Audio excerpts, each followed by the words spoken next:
In the last video, I showed you how I made the in-office and the sections of hallway for the project. And since then, I've gone ahead now and made each of the other four 5x3 rooms. And the first of the larger rooms, the room that contains the booths in the inn. So the first of the 5x3s that I've made is the cellar. And this is a room that doesn't have any doors, obviously. It's beneath the kitchen in the inn.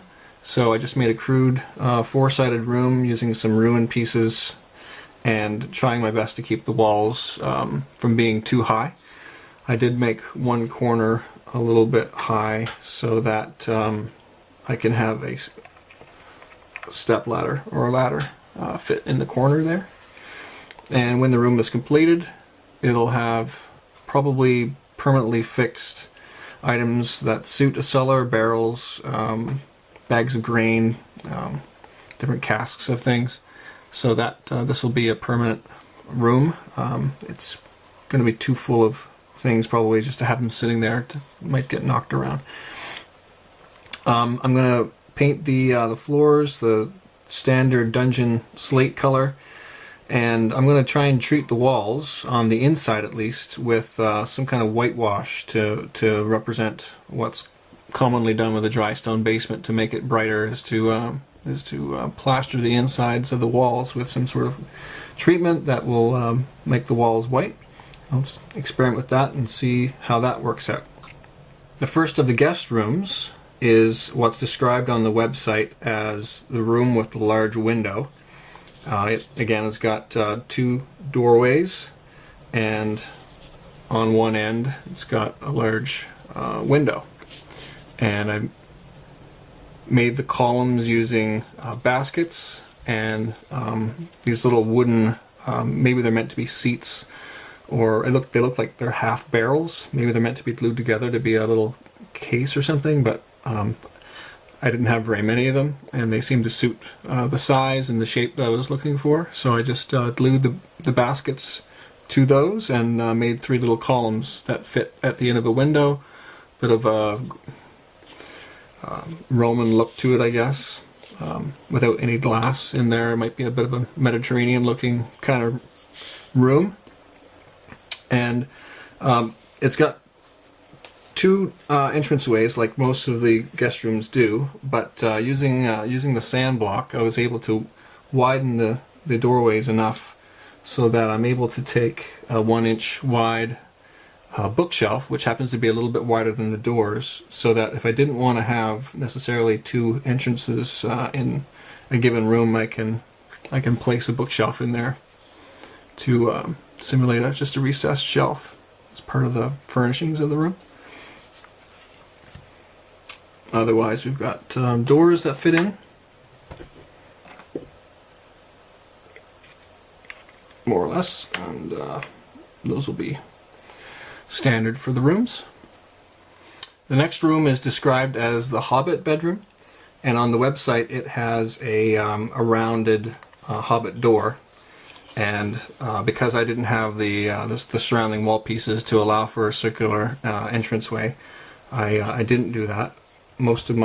All of my Hobbit doors have been converted into tables. The underside of the Hobbit door is just wooden plank, and with a pan or a large half a barrel, I made tables out of the Hobbit doors. You can sort of see the door furnishings sticking out there, but those are going to be tables, and I thought that was a better use of them. So they've got a couple of low windows on either end, low to the ground, so a small creature can see out. Another one on that corner there, and again just cutaway sections on the walls to keep the walls from being too high. So what I did then, to still want to maintain the feel of a Hobbit room, is that I've taken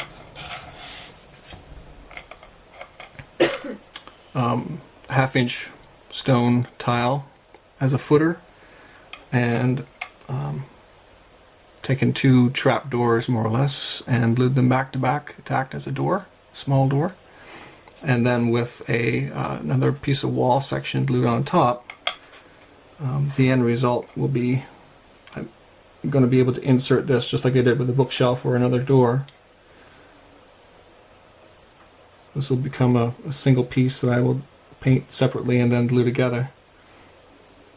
I'll be able to place that in place, and the end result will be a Hobbit-sized door to the room, maybe with a bit of a step to get up there.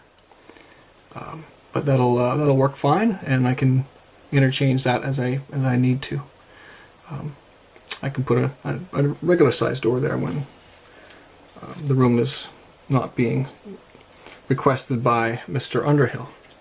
And the last of the guest rooms is described on the website as the room with a recessed arch. Sorry. Again, I didn't have an archway, so again I made this room with large windows, ones that go from the floor, maybe a bit of a grander room. The doorway on this one is placed slightly different. It's on this side instead of the opposite side of the window, and on this end again. And the height of the wall is pretty. The wall's got some good height, but hopefully the openings will allow for a little bit of view into the room without people having to move around too much. And the windows on this side will be left open, and on this end I've got another piece I'm going to be painting up separately and inserting. I've got this rounded top window that's going to be sitting on a sill, and then this piece, which is designed to be the cradle, or part of the cradle for a large barrel, that's going to be just a wooden framing piece on the top, and that's going to allow for basically a rectangular window, but allows me to use a curved piece of one of the window pieces that I have, and that will insert in the end window when everything's painted and ready to go. The first of the larger rooms that I've done so far is the room that contains the inn booths, sort of like a restaurant, the restaurant section of the inn. This room is unique in the project in that it actually faces onto. It's meant to face onto a hallway or another room. This section here contains a couple of benches that face it into the hallway. Here's an entranceway and an entranceway. And because of the size of the tables that I have, I actually had to move this door from the middle of the room to the end. And you'll see what I mean in a second. I've got long, narrow windows that are evenly spaced across the room. And those will be laid out. The longer two will be laid out like so, with a small window pane, wooden accent in the middle, and then another window pane. The center one, the smaller one, is just going to be a single window pane, and then again that same pattern as the first will be on the end.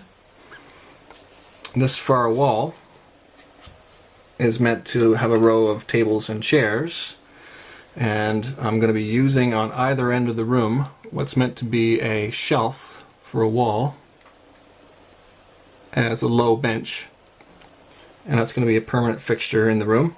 And once things are finished, I'll have one here against that wall and another against this wall, and those will be low benches. And then I have these 3 tables that are longer than the tables that are used on the website, and that's why I had to move the door over an inch. But basically these tables and these benches will be used to make up the room. The plan on the website calls for a couple of dividers, wooden dividers, that are used to separate the booths. And these I'm going to have placed permanently with perhaps a bit of a column on the end. These will be painted up again with the rest of the furnishings.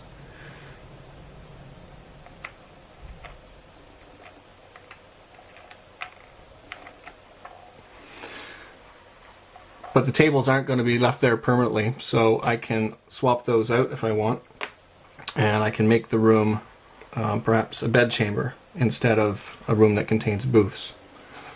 So the stanchions will still be there, the dividers are going to be there permanently, but I'll be able to have the room be multi-purpose or multifunction. And the last thing I wanted to show you is something that I didn't mention in the very first video, and that's the need for a couple of wall ends. These are meant to seal off open-ended hallways that are part of the inn when things are put together. Again, modular design, you can move these things in and about.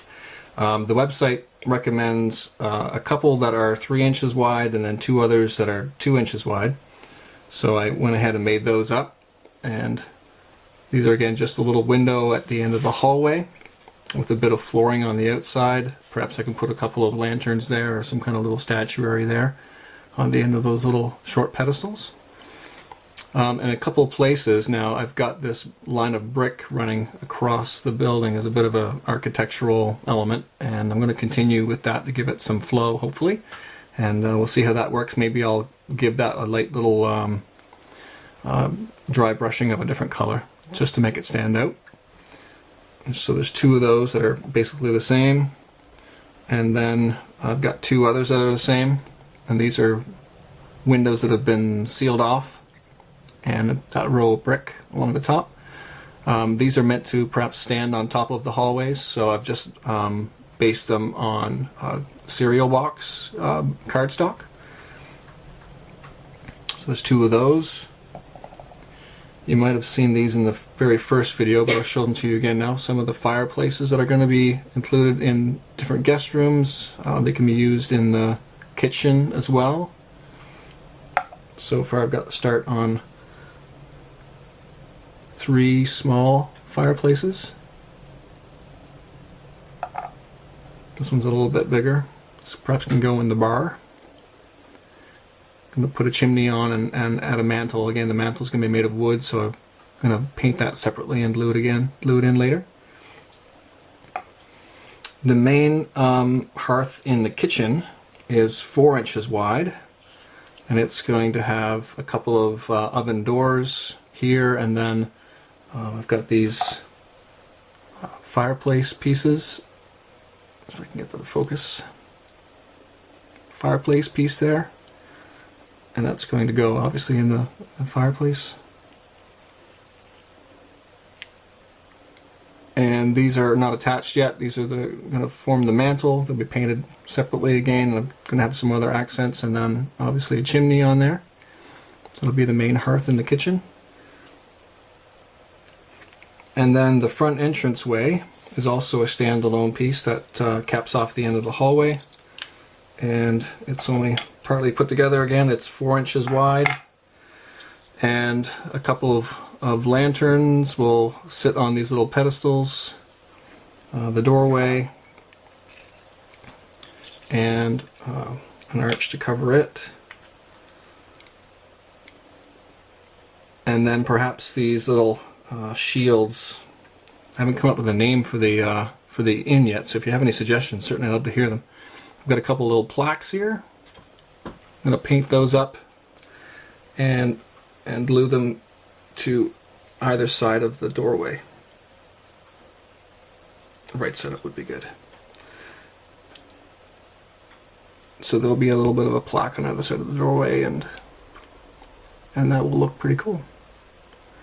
So that's it to date. Next are the kitchen, the bar, and the great room. And we'll see you soon.